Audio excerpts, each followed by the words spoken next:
عليكم ورحمة الله وبركاته. انا النهاردة هعمل كابوريا.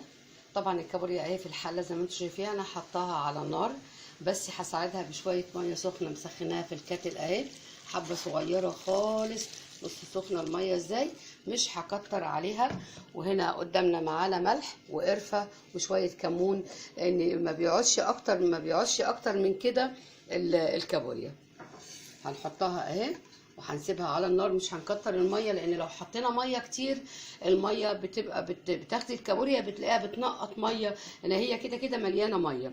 فهنسيبها ونغطيها وبعدين هوريلكم النتيجه بتاعتها.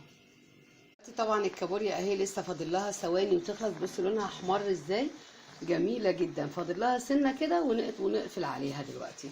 احنا طبعا دلوقتي الكابوريا حطينا عليها ملح وقرفه وحطينا عليها كمون، وزي ما انا قلت لكم ما كترناش الميه عليها، ولان احنا هنسلقها بس. ودي شويه توم اهو بقشره بكل حاجه. في ناس بتحط بصل عليها بس ما بينفعش طبعا، انا شاهدت ناس كتيره بتحط بصل، بس هو اذواق زي ما انا بقول لكم.